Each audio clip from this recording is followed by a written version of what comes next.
penisnya udah gede nggak karu-karuan. Terus setelah kita cari tahu ternyata dia disuntikan sesuatu. Disuntikan silikon cair. Tapi suka Mas Tompi tanyain nggak sih kalau orang yang datang saya gitu? tanya balik deh, lo sebagai perempuan nih, emang dengan ukuran yang sekarang ada, are you happy kan? Iya kan, cukup kan? Sumringah nggak kelihatan ya muka gue sumringah kalau pakai masker gini. Iya, tapi mulutnya nggak gitu, iya.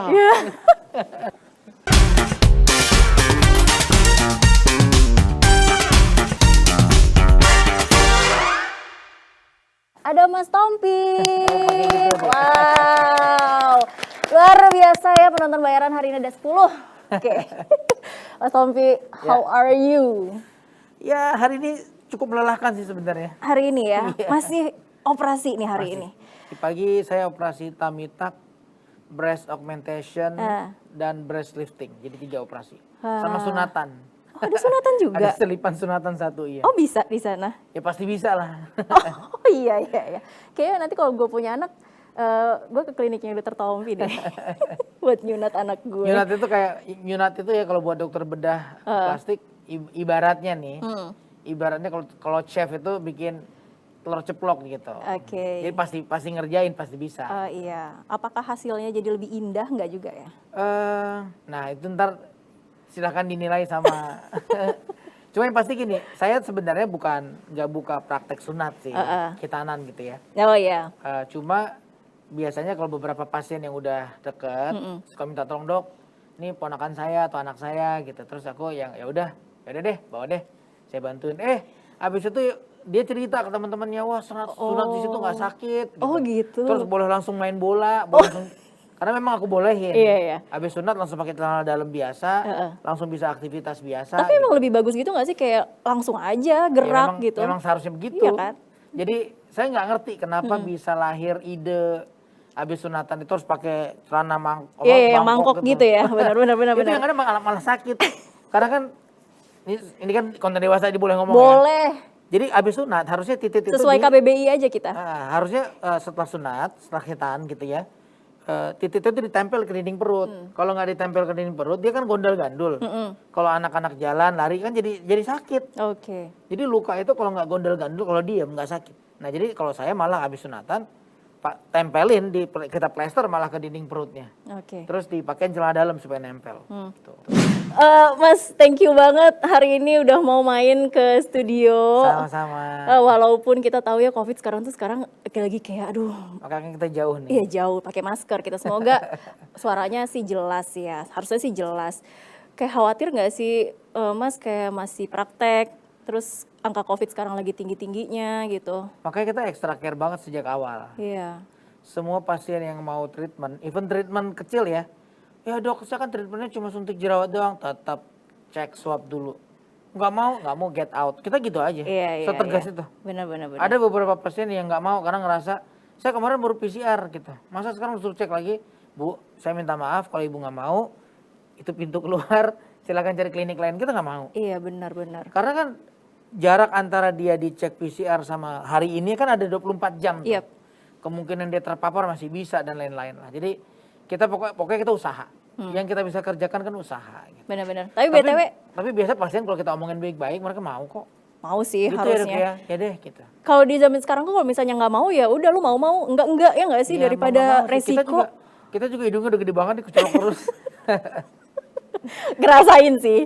Kayak apalagi kalau misalnya kita di media gini tuh benar-benar kayak ya udah lagi gitu. Aduh. Tapi tambah rame nggak atau ya mungkin estetik salah satu bidang yang di pandemik ini justru relatif naik ya. Gitu. Karena mungkin orang stres sekali di rumah ya. Iya kali ya. Stres di rumah tuh gitu kan jadi lebih sering selfie, jadi lebih sering liatin mukanya. Zoom meeting, jadi ngeliat mukanya, waduh ternyata saya selama ini lupa memperhatikan wajah, mungkin gitu kali ya. Kayaknya sih gitu deh. Atau mungkin justru karena kebanyakan di rumah terus dia ngeliat kayak gue stres kelamaan di rumah. Mungkin dia juga bingung kali, jangan-jangan ini karena efek gue di rumah gitu loh, jadi gue kelihatannya jadi tambah tua gitu. Di sisi yang lain secara budgeting, kan budget jalan-jalannya nggak kepake. Iya, budget pesawat yang nggak kepake, budget hotel jalan-jalan nggak kepake, jadi udah deh, ini kesempatan operasi. Nah yang terakhir alasannya karena ini adalah saatnya dia bisa work from home kan. Yes. Nah yang penting kan bosnya taunya dia kerja. kerjanya dalam keadaan habis dioperasi kan nggak apa-apa. Nah itu lumayan banyak. Iya sih. Tapi alhamdulillah ya, maksudnya kayak klinik masih jalan walaupun manggung Ya. bener-bener nggak ada ya Mas sekarang Manggung ini. masih ada. Masih ada? Manggung masih ada. Cuma Virtual ya tapi enggak? mungkin ya sebulan sekali. 2 Nggak kayak kali dulu lah gitu ya. Terus ya virtual. Virtual Nggak ya. seru manggungnya. Ya nggak sih, kayak nggak ada. Berasa nyanyi buat laptop. Kalaupun ada yang tepuk tangan kayak delay gitu kan, kayak gue Aduh, udah pokoknya nggak seru sih. Berasa nyanyi mau buat laptop aja. kayak biasanya kan kayak ngasih mic Iya. gitu Nggak ada kalau energinya ya. nggak ada energinya, ngerasa. bener ya. Sama Aduh, susah kayak deh pokoknya. stand up comedy juga gitu sih. Oh iya. Iya ya, stand up comedy kalau misalnya nggak ada penontonnya, ya kasihan siapa yang ketawa gitu kan, itu jadi energinya buat dia Iya, gitu. nggak ada responnya, nggak ada Iya. pemancingnya ya. Alhamdulillah sih, maksudnya kayak walaupun ya manggung mungkin sedikit, tapi klinik masih jalan. Gue jadi nyesel nggak sih, kayak dulu orang tua gue nyuruh gue jadi dokter. Oh iya. Masih, Dulu orang tua gue nyuruh gue jadi dokter, Mas. tapi lo belum telat. Cari dokter aja buat jadi pasangan hidupnya. Gue lepas dulu kali ya cincinnya. Ini cincin kita lepas apa gimana nih? Gak apa-apa, dia nggak tahu. Nggak tahu. Oh, iya. Semoga dia nggak nonton, nggak apa-apa nonton juga. Banyak pasien itu yang ke Mas Tompi itu bukan keluhan ya, justru bukan keluhan ya kalau ke Mas Tompi ya. Ya kalau estetik itu keinginan. Keinginan ya. Biasa mereka datang dengan keinginan tertentu. Tapi semuanya diterima. Misalnya mereka mau, gue mau menambah apa gitu. Semuanya akan diterima atau? Kalau aku sih biasa gini. Nah ini aku selalu ngomong ke pasien. Tugas saya sebagai dokter bedah plastik di sini adalah bukan untuk ngejudge keinginan Anda, tapi untuk mengarahkan keinginan Anda sesuai dengan keilmuan yang saya punya. Gitu. Jadi misalnya gini, dia datang pengen sesuatu yang nggak lazim gitu. Nah, tugas saya tuh ngasih tahu. Lazimnya itu begini loh, Bu. Gitu. Tapi kalau Anda pengen begini yang benar-benar di luar lazim dan nggak bisa saya luruskan, biasa aku say no. Misal pengen punya payudara diisi sampai 1000 cc gitu. Ya. Implannya gede banget. Ya. Saya Melon. nggak deh kalau gitu. Technically bisa kita kerjain. Mau segede apapun bisa kita kerjain. Tapi itu overdo sih. Kebesaran, komplikasinya jangka panjangnya akan besar gitu. Sama kayak misalnya orang operasi hidung mau yang tinggi banget sampai nggak kawin atau nggak cakep sama mukanya gitu. Ya. Jadi pertimbangannya itu lebih ke komplikasi di jangka panjang. Tentu. Atau memang dia nggak cocok aja gitu? Semuanya bisa. Satu karena faktor kan tujuan operasi bedah plastik itu sebenarnya apa sih? Mempercantik kan? Harmonisasi kan? Iya, harmonisasi benar. Gitu. Saya selalu kasih analogi mereka gini nih. Bu, pernah lihat nggak ada seorang wanita kaya jalan-jalan ke mall, barang di badannya semuanya branded, tas branded, sepatu branded, tapi nggak matching dari ujung ke ujung. Iya. Cakep nggak? Enggak sih. Enggak sih dok. Nah, jangan jadi kayak gitu. Nah, simple banget simpelnya. Iya, benar-benar. Nah, gitu juga kalau misalnya ibu lihat ya, ibu ngelihat Demi Moore misalnya gitu, cuma pakai jeans doang, kaos putih, sendal jepit yang lucu sama tas bagus, terus dia jalan-jalan, terus, aduh pengen deh kayak gitu. Kok pas gitu ya? Iya. Sebenarnya kan bukan karena faktor Demi Moore ya, karena enak dilihat aja jadinya. Benar. Harmonisnya tercapai. Jadi emang tujuannya plastik surgery itu adalah untuk harmonisasi. Tapi banyak Mas yang datang gitu kayak, gue pengennya kayak gini, tapi ditolak. Saya termasuk mungkin salah satu di antara sekian dokter bedah plastik yang cukup banyak nolak pasien. iya? Sih. Ya. Demi Aku cukup itu ya, cukup demi cukup berani sih untuk aduh Bu, saya minta harmonisasi. maaf kalau ini saya nggak bisa. Gitu. Termasuk misalnya banyak faktor ya. Satu bisa karena faktor keyakinan juga bisa. Misalnya gini, aku karena kebetulan saya Muslim, saya menolak untuk melakukan prosedur yang sifatnya bertentangan dengan apa yang saya yakinin. Gitu. Misal ada laki-laki datang ke saya pengen punya payudara, saya akan bilang, aduh saya minta maaf, bukan nggak bisa, secara teknik bisa dikerjakan, tapi saya memilih untuk tidak mengerjakan, gitu. Karena ada konsekuensi dengan keyakinan saya, gitu. Misalnya. Tapi mengerti ya mereka. Mengerti. Yang penting kan kita ngomongin baik-baik, jadi bukan kita tidak boleh dalam posisi menghardik, ngejudge, menjatuhkan, memandang rendah orang lain, nggak boleh. Nah biasa saya bilang saya tidak mengerjakan, kan dia karena itu punya kenalan nggak yang mau ngerjain, atau yang ya saya akan ngasih nih di website bedah plastik itu ada dokternya ini, silakan aja cari gitu mana yang menurut Anda nyaman, coba diajak ngobrol. Nah mungkin punya pendirian yang berbeda silahkan. Iya benar, value dokter juga berbeda-beda jadi, ya. saya nggak ngejudge yang mau ngerjain juga, wah lu ngaco lu mau ngeri, enggak gitu, nggak ada urusannya gitu. Nggak juga ngejudge pasien yang memang mau begitu gitu. Yang aman tentu satu yang harus sesuai dengan indikasi. Oke. Nah, setiap kita mau melakukan apapun harus sesuai dengan indikasi. Ada tempatnya untuk dikerjakan. Gitu. Terus yang kedua, kita berangkat dari hal yang at least kita yakin ini bisa lebih baik. Kalau nggak lebih baik, secara teknis kita nggak akan maju untuk ngerjain gitu. Tapi gimana menurut pandangan Mas Tompi dengan banyaknya content creator sekarang gitu ya, yang mereka share pengalaman mereka plastik surgery. Iya, mungkin niatnya adalah memberikan informasi. Gimana Mas? Nah, saya cuma mau berpesan satu sih ke teman-teman yang senang ngevlog atau share pengalaman mereka selama dibedah gitu ya. Kalau memang niatnya untuk edukasi itu bagus. Tapi kalau niatnya memanfaatkan itu untuk mencari popularitas sebaiknya jangan. Kayaknya Mas Tompi waktu itu pernah protes ya? Ya ada beberapa yang bukan saya protes sih. Jadi misalnya gini ya. Yang pernah ribut dalam tanda kutip sama saya itu saya pernah mengkritisi ada salah satu vlogger, dia seolah-olah menjadi polisi gitu. Oh si ini begini, si itu begitu gitu. Ini nggak bener. Dokter bedah plastik di Indonesia kagak ada yang beres. Prosedurnya gini-gini. Udah gitu dia ngasih rekomendasi. Udah gitu dia mendiagnosa. Udah gitu dia bikin plan. Itu ngaco banget. Sekolah kagak, ilmunya kagak ada, terus ngatur. Ngasih rekomendasi medik. Lah Anda tuh siapa? Iya. Nggak bisa model baca Google terus mendiagnosa orang itu nggak bisa. Bener. Tidak pada tempatnya. Baca artikel. Ya, terus yang kedua, dan ternyata ujuk-ujuknya ternyata dia adalah calo. Oh gitu? Iya, masukin pasien nganter kemana-mana gitu.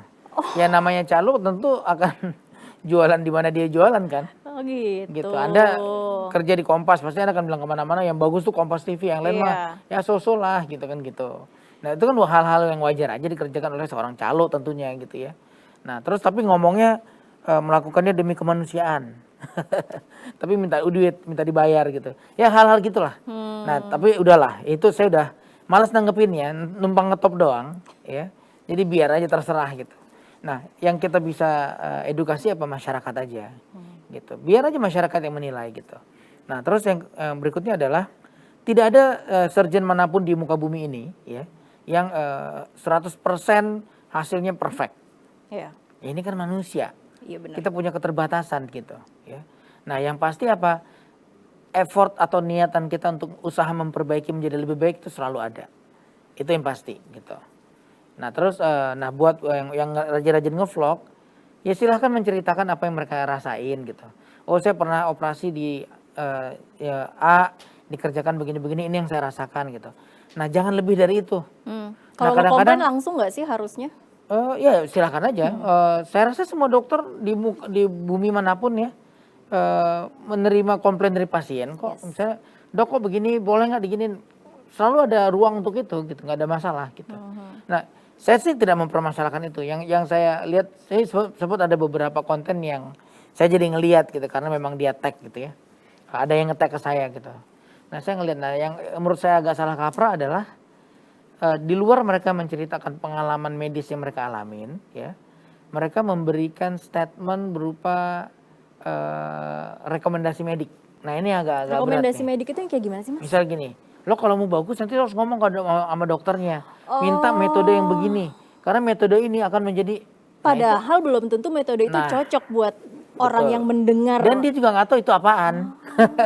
Dia juga nggak tahu kenapa dia dikerjakan itu gitu. Tapi banyak, maksudnya kayak pasien yang datang, dok saya mau yang kayak gini ya, metodenya gini gitu. Ada. Jadi begitu datang, nah itu juga salah satu kesalahan yang sering dikerjakan oleh pasien gitu. Misalnya gini, datang konsultasi, dok saya pengen potong cuping ya. Hah? Dok saya pengen sedot lemak pipi ya. Terus saya nanya, Anda tuh sebenarnya maunya apa? Jadi seharusnya kalau datang konsultasi ya, itu bukan ngajarin dokter yang mengerjakan tindakan apa, bukan ngedikte dok yang dikerjakan ini bukan itu gitu. Dok kayak kita bikin rumah, kayak Anda datang menghadap arsitek pengen bikin rumah, Anda kan cerita, gue tuh pengen punya rumah yang begini yang depannya gini ya, halaman demikian, pokoknya kita ceritain maunya kita. Nah baru kemudian terjemahkan oleh si arsitek, oke, kalau gitu gue akan bikin begini, ada ininya kan gitu ya. Nah bedah plastik juga begitu. Ya kita mengarsiteki keinginannya seharusnya begitu. Iya, iya. Kalau misalnya datang, saya mau mancungin hidung. Iya. Ya gitu kan ya? Ya, saya mau mancungin hidung dok, tapi saya maunya nirusin pakai pipi. ini ya. Gitu. Oh. Nah semua kan ada indikasinya gitu. Padahal harusnya kalau mancungin hidung ya udah serahkan sama dokternya rekomendasinya apa gitu ya. Enggak gitu juga. Tapi gini, ada proses diskusi gitu. Kita tanya ke pasien berhak bilang, dok, Iya. saya pengen yang modelnya begini ya. Itu boleh. Referensi look-nya kira-kira seperti ini ya. Itu boleh. Oke. Gitu. Jadi nggak masalah. Nah, nanti kita akan kasih tahu, oke, kalau ini cocok di mukanya dia karena begini. Nah, Anda kan mukanya begini.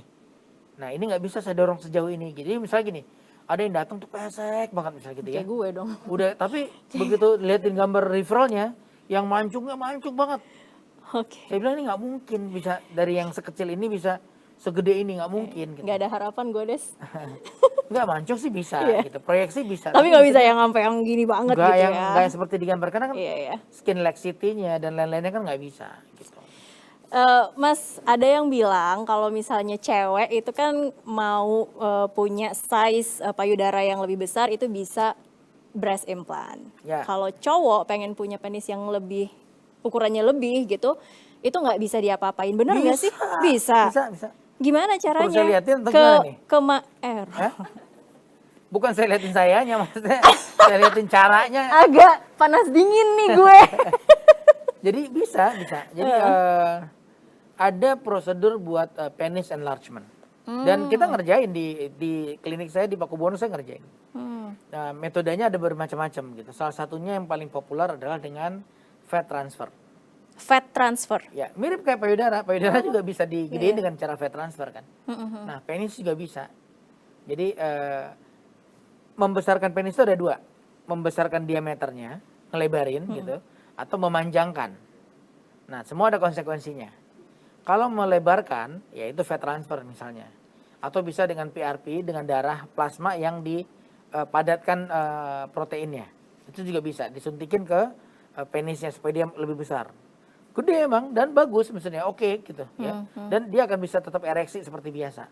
Tapi itu prosesnya bukan bedah plastik. Bedah plastik. Oh, bedah plastik itu namanya Yang juga. ngerjain kita kok dokter bedah plastik. Nah kemudian kalau pengen lebih panjang juga bisa. Ligamen yang nahan penis di dalam itu kita rilis. Gitu. Cuma memang ada plus minusnya. Once sudah terlalu dipanjangin, dipotong ligamennya, ereksinya nggak ke atas lagi, lurus ke depan. Jadi pada saat dia akan kopulasi berhubungan harus dituntun untuk masuk. Nah mungkin kalau yang pernah lihat di film biru misalnya gitu ya, di bokep tuh suka dipegangin tuh buat dimasukin. Gitu. Nah itu pasti ligamennya udah dipotong. Terkesan lebih nggak kurang ereksi seolah-olah ya, padahal sebenarnya kenceng. Karena ereksi itu kan bukan proses kontraksi. Nah ini juga orang suka salah nih. Ereksi penis itu bukan otot penisnya terus berkontraksi gitu, jadi bisa dilatih, enggak. Ereksi penis itu berhubungan dengan berkumpulnya darah, terjebak di situ, terperangkap di situ karena ada himpitan, jadi dia ngumpul darah di situ. Kayaknya itu pernah Mas Tompi bahas di Instastory nih kayaknya. Tuh ini saya ternyata ya. Oh iya, saya follower Anda. Stalker ya. Buat suami ya. Buat suami. Mencari pemecah. Enggak waktu itu karena ada huru hara mantan menteri kita itu pengen bikin wisata. Oh iya. Kesehatan. Wisata kesehatan terus ya kan? mengendorse Maerot ya? Iya bener. Mas Tompi kan langsung kayak dar gitu. Kayak ini bercanda nih pasti gitu. Emang kurang wawasan. Kenapa seprotes itu gitu loh? Maerot itu gini ya, saya tidak berani pointing. Tapi dari beberapa, saya nggak tahu pasien yang bohong, bukan bohong ya, keterangannya keliru atau apa gitu. Tapi yang pasti ada beberapa pasien yang kita benerin, ngakunya dari Maerot. Ya. Tapi kan Maerot ini sekarang istilahnya udah bukan ke satu orang loh sebenarnya. Jadi semua yang mengerjakan ini namanya Maerot. Nah saya nggak tahu apakah kita sebut nama Maerot ini menuju ke satu orang atau bukan. Jadi supaya nggak jadi masalah secara hukum ya. Iya. Gitu. Tapi yang pasti pasien ini ngakunya dia korban Maerot katanya. Saya dari Maerot tuh, korban Maerot, ini kalimatnya dia yang saya ulang. Jadi penisnya udah gede nggak karu-karuan. Terus setelah kita cari tahu ternyata dia disuntikan sesuatu. Disuntikan silikon cair. Nah Anda pernah lihat kan wajah waria di bawah jembatan yang korban suntik? Yeah. Nah ini saya sebut ke sana karena itu yang paling gampang dilihat Iya. masyarakat ya. Sesuatu yang udah seolah-olah lazim gitu. Yaitu disuntikan ke penis. Jadi bentuknya juga nggak karu-karuan kayak bengkoang gitu. Nah itu yang harus kita benerin gitu. Nah itu yang terjadi. Masa itu yang mau di-endorse? Iya. Jadi bukan cuma dipijit-pijit, digosok-gosok terus tiba-tiba kayak simsalabim gede gitu. Kagak ada itu. Walaupun again masih belum tahu ya korban yang datang itu ke Maerot yang mana gitu. Ya itu dia. Kita kan nggak gini. Istilah Maerot itu sudah terjadi generalisasi Yes. makna. Semua yang ngurut-ngurut penis, bisa gedein penis, terserah caranya apapun disebut sebagai Maerot. Tapi sebenarnya mungkin nggak bisa dengan metode urut itu. Ya nggak bisa lah. Nggak bisa. Oh emang nggak bisa. Nggak bisa. Kecuali istri yang mengurut suaminya. Ya nggak bisa juga. Nggak bisa juga. Ya segitu-segitu aja. Coba buktiin ntar pulang. Jangan ketawa. Loh bener. Seneng banget. Mau pakai jurus apapun ya gedenya Iya segitu-segitu benar aja. sih. Iya. Iya kan? Benar. Gitu, tapi dan sebenarnya emang perlu segede apa sih? Orang-orang ya. Iya nggak sih? Tapi suka Enggak, suka Mas Tompi tanyain Nah, nggak sih kalau orang yang ini datang saya gitu? tanya balik deh. Lo sebagai perempuan nih. Emang dengan ukuran yang sekarang ada, are you happy kan? Iya.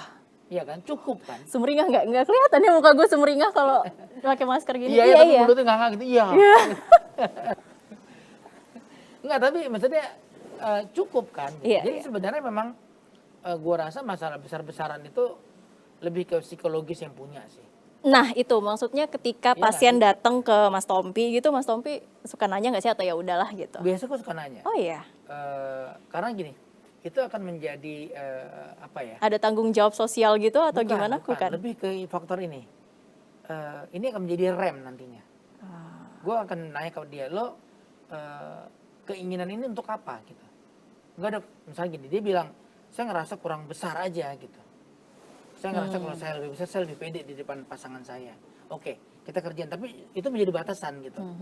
Nah, karena ada juga yang memang secara klinis memang kecil gitu. Itu ya kita emang indikasinya tepat kan. Tapi kadang-kadang datang, Pak, maaf ya Pak, menurut saya ini ukurannya udah oke. Standar, di atas standar malah mungkin gitu. Ya dok, tapi saya pengen supaya lebih, oh ya udah. Tapi mostly karena pasangan ya? Oh ya, biasanya ya. Pernah? Ya keinginan untuk menyenangkan pasangan. Iya. Pernah ada yang revisi nggak? Revisi apa? Gedein? Iya. Bukan revisi, pengen lebih gede lagi. Maksudnya ketika sudah dilakukan operasi plastik gitu ya, membesarkan, terus dia balik lagi, dok saya mau agak dikecilin lagi nih size-nya gitu. Nggak pernah ada yang namanya urusan begituan, yang ada tuh upscale terus. Tapi kalau breast implant bisa kan? Maksudnya kayak Bisa. direvisi untuk jadi kecil lagi Bisa. gitu. Bisa, penis pun bisa. Misal pun secara teknikal ya, kita ngomong teknisnya nih, udah kita gedein, kita kasih fat transfer atau dengan PRP tadi, terus mau kita kecilin lagi bisa, Tapi gini, tinggal disedot kok. iya. Tapi gini mas, ketika itu berangkatnya dari insecurity misalnya gitu kan, pasti akan ada perasaan ingin lebih kan biasanya. Ya itu. Nah itu disitulah peran kita sebagai dokter bedah plastik untuk jadi remnya. Cukup. Tapi dok, cukup. Gitu. Dok, pokoknya saya bayar. Enggak. Kalau saya sih gitu. Once enough is enough. Gitu. Karena kan begitu kegedean juga repot kali. Mereka mungkin ngelihat film kali ya. Terus yang ditonton tuh bukan orang Indonesia. Sebenarnya gini ya. Nah ini menarik nih. Ini mungkin konten kita bicara jadi agak dari sisi sosial dikit dan dari segi fotografi nih. Pada dasarnya komposisi. Saya ngomong komposisi ya. Komposisi itu untuk orang Indonesia yang tingginya sekian sentimeter, jarak dari antara area inguinal ke pusernya ya, itu sekian sentimeter, berarti rata-rata ukuran penisnya sekian sentimeter, kira-kira gitu. Sebenarnya kita ngomong takaran normal nih, secara komposisi mau badannya segede apapun sama tuh. Di bule yang tingginya lebih tinggi pasti ukurannya akan lebih besar gitu. Nah, lawan jenisnya juga demikian pada perempuan gitu. Lingkar lebar panggul, ukuran vagina misalnya gitu, rongga vagina pada perempuan Caucasian misalnya gitu pasti lebih besar daripada ya orang Indonesia yang mungil-mungil gitu. Makanya mungkin ukuran penis yang relatif besar mungkin akan berasa pada pada saat perkawinannya silang. Iya, iya, iya. Ya kan? Cowok bule kawin sama cewek Indonesia. Nah, itu berasa tuh. Seolah-olah dia lebih besar gitu. Ya. Nah, tapi balik lagi, besar belum tentu tahan lama dan kuat. Gitu. Jadi bisa itu nggak ada hubungannya lah, ya.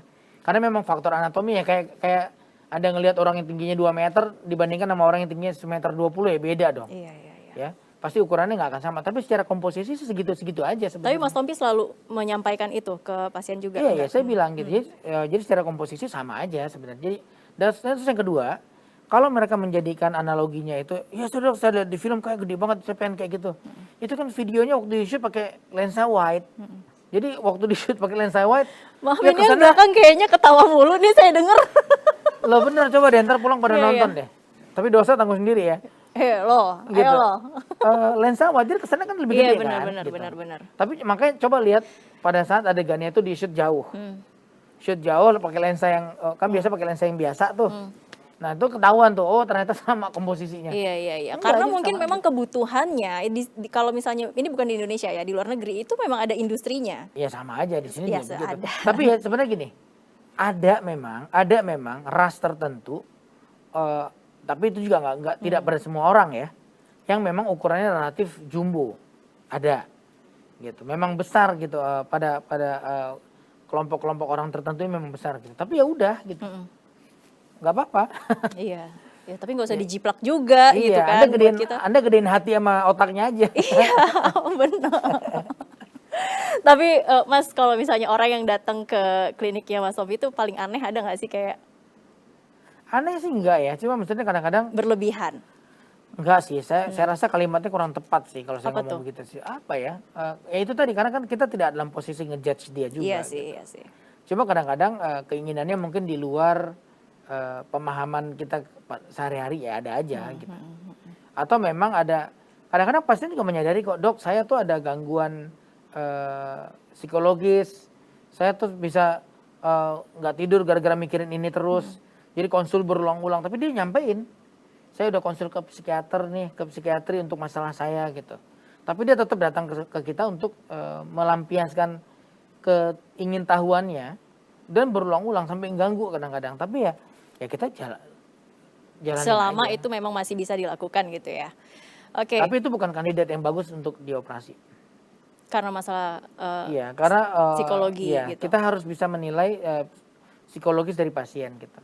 Pada saat ada kecenderungan itu menjadi gangguan, apapun yang akan kita kerjakan nanti nggak akan pernah memuaskan dia. Iya. Ya itu penting sih untuk orang tahu juga. Stres kitanya. Mungkin orangnya Dia juga stres kita ikutan Iya. stres. Dia stres kita stres gitu. Orang juga perlu paham. Maksudnya ketika Iya. melakukan itu ya harus kenali dulu ya. Maksudnya yang dia rasa tuh apa gitu. Oke, balik ke Emak Erot. Itu sudah dibantah waktu Mas Tompi ngebantah tuh sebenarnya juga anak atau cucu ya. Anak atau cucu lah gitu. Itu membantah. Terus nantangin, bukan nantang sih. Nantangin Maksudnya saya kayak, kan waktu itu kan. kalau mau Mas Tompi cobain aja sendiri. Alah. Ya tapi itulah dia. Apa gunanya sih saya berdebat sama mereka gitu? Nggak ada gunanya. Oke. Aku punya pertanyaan cepat untuk Mas Tompi. Rapid question. Pertanyaan yang pertama, manggung atau operasi, Mas? Operasi. Kenapa? Kan ditanya kan, mau nggak operasi? Iya, maksudnya Saya lebih enjoy operasi. Oh iya? Ya. Apa karena pandemi enggak? Enggak. Memang dari dulu saya sangat enjoy operasi. Tapi akan meninggalkan panggung? Enggak, tidak serta-merta. Enggak se-ekstrim itu juga ya? Iya. Oke. Mas Tompi kan aktif nih di 2 sosial media, Twitter atau Instagram. Instagram. Tapi lebih suka nulis-nulis di Twitter juga aku lihat ya. Ya, lebih jarang. Stalker ya gue. Lebih jarang tapi saya postingnya. Lebih jarang ya. Biasa Tapi saya kalau kopas nulis doang. yang Saya kopas misalnya dari kayak Instagram, saya kopas ke Twitter. mengkritik apa gitu kan sering juga tuh. Iya beda sih. Kalau saya ngeliat cara saya menggunakan Twitter atau Instagram itu beda. Karena saya orangnya visual, saya senang visual gitu ya. Instagram tuh lebih mudah buat saya, tanpa harus banyak ngomong, udah gambar menceritakan segala-galanya gitu. Tapi Tapi kalau lagi mau Twitter, biasa kalau saya lagi boker doang. Atau lagi mau kritik pemerintah Iya, mungkin? sambil boker tadi Oh biasanya. itu sambil Iya, boker saya sambil di santai kamar bingung mau ngapain mandi, udah. say saya nge-tweet ternyata. aja. Iya. Oke. Pokoknya kalau saya nge-tweet itu ketahuan saya pasti lagi boker. Tapi BTW, Mas Tompi kenapa aktif banget ya kayak ngasih kritik gitu? Ya saya ngerasa ya kita sebagai warga negara mau ngapain lagi. Gitu. Kita punya kebebasan kalau ada untuk sesuatu ngomong yang gitu menurut ya. kita tidak tepat, ya kita suarain dong. Yes. Gitu. Perkara nanti itu menjadi masukan baik atau dikerjakan atau tidak kan urusan mereka yang di pemerintahan kan. Oke. Karena orang Aceh, mie Aceh atau nasgor Aceh? Ini Aceh. Mie Aceh sama. Yang tumis atau yang kuah? Tumis. Tumis sama. Oke. Nih Mas, karena Mas Tompi kan juga maksudnya berhadapan sama pasien yang ingin mempercantik, meningkatkan kecantikan gitu. Lebih penting outer beauty atau inner beauty? Both. Nggak bisa milih? Serius both. Nggak bisa milih? Nggak mungkin. Nggak mungkin ya? Iya. Oke, yang terakhir, bikin film, ngedirect atau bikin album? Film ngedirect. Seru ya Mas? Banget. Serunya gimana? Kemarin apa sih yang terakhir apa? Yang terakhir selesai, belum Oh keluar. belum keluar ya? Enggak, karena kalau bikin film sebenarnya udah kompleks ya, udah ada musiknya, udah semuanya kan. Oh, Mas Tompi juga terlibat untuk bikin kayak soundtracknya gitu-gitu? Ikut memilih paling tidak. Dan biasanya waktu kalau saya ngedirect sambil adegan itu berlangsung di kepala saya tuh ngedirectnya sambil ada musiknya, udah ngebayangin. Terus musiknya kira-kira kayak gini. Jadi ngedirectnya harusnya fasenya begini. Phase-nya udah ketahuan gitu. Slow, cepat, sedang gitu. Tapi aku penasaran kalau misalnya Mas Tompi ngedirect tuh atau jadi director tuh termasuk director yang galak nggak sih? Saya nggak galak. Tapi on point. Tahu maunya apa? Yes. On point banget gitu. Dan saya nggak suka stock shot. Oh, terus? Jadi misal gini ya. Nah ini yang mungkin karena background saya medical ya. Udah harus pasti gitu. Gitu. Jadi kalau saya syuting film juga gitu. Jadi di OP saya itu pasti nanti Tom tapi gua mau stok nggak usah. Enggak kita pun nggak usah. Gua nggak perlu. Lo shoot pun gua nggak akan pakai gambar itu. Kan nanti Adian yang mutusin pakai enggak tetap gua. Gitu. Jadi misal saya mau shoot adegan di dapur gitu. Pembicaraan tentang pembantu sama yang punya rumah misalnya gitu. Udah, saya master shot, terus saya cuma perlu cover shot A, B. That's it, udah cukup. Berarti storyboard udah harus langsung fix banget tuh? Enggak juga. Itu saya lebih senang berimprovisasi di lokasi. Karena kadang-kadang ya kita kerja di sini beda sama di luar ya. Kalau di luar tuh semua udah well plan. Kalau ngomong A, kejadian pasti A. Kalau di sini kadang-kadang nggak bisa. Kita udah set lampu ya tiba-tiba lampunya putus. Begitu putus nunggu lagi sampai sore kagak bisa kan harus jalan terus tuh. Jadi kita ngerubah sedikit. Nah makanya saya lebih senang berimprovisasi di lokasi. Tapi semua udah dipikirin. Besok pagi syuting malam saya udah nggak tidur tuh udah tahu besok mau ngapain. Otak saya udah mulai jalan gitu mau ngapain gitu. Nah jadi waktu stock shot pun gitu. Misalnya adegannya ini kalau menurut saya udah cukup ya udah. Jadi kadang-kadang editor tuh lo gambarnya pas-pasan banget tapi cukup nggak? Cukup sih ya udah. Ngapain lo gue kasih gambar banyak yang lo ambil cuma satu. Tapi Mas Tompi musik iya, ngedirect iya, klinik juga iya. Penuh nggak sih kepalanya? Seru sih. Seru ya? Seru. Yes. Biar nggak gila sih. Biar tetap waras ya Mas. Iya. Oke Mas, what's next? Ya film sih. ya? Saya lagi nungguin film itu keluar. Nih film itu tadi kita siapin buat tayang di bioskop. Tapi karena dengan kondisi kayak sekarang, saya memilih untuk akhirnya ditayangkan dengan bioskop online. Ya. Gitu. Jadi kita akan kerjasama dengan Visinema nantinya. Ya tungguin aja mudah-mudahan. Boleh loh, kapan-kapan kita undang lagi ya Mas Tompi promo film. Itu filmnya dewasa banget sih. Dewasa banget, nggak apa-apa, cocok dong. Di situ Gading tuh sampai nude beneran. Oh wow. Tapi Gading yang berani saya telanjangin, yang lain nggak berani. Totalitas luar biasa. Mas Tompi, thank you sudah datang ke konten dewasa. Kemarin sempat bingung nggak sih ini apaan konten dewasa mau ngebahas apa nggak gitu ya? Gue udah siapin itu sih, manekin segala macam film-film. Sayang sekali saudara-saudara tidak bisa ya ditampilkan di sini. Mas Tompi, terima kasih banyak. Sama-sama, Kita sama-sama. ngobrol-ngobrol lagi kapan-kapan. Thank you.